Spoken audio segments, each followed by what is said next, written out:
Have you ever thought about the significance of Jesus turning water into wine? This miraculous event, found in John 2:11, took place at a wedding in Cana. The hosts ran out of wine, potentially leading to shame and disappointment. Yet, with a simple command, Jesus transformed 6 stone water jars into the finest wine.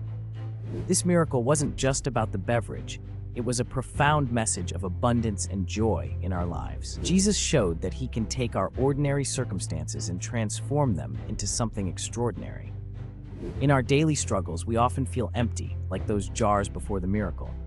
But Jesus invites us to fill our lives with faith, allowing him to work his wonders through us. Today, reflect on areas where you feel lacking.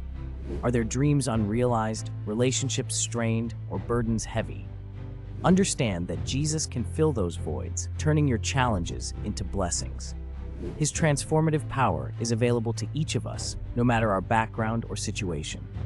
As we embrace his presence, we can experience joy and abundance that far exceeds our expectations. Please like, comment, share, and subscribe. Thank you for watching.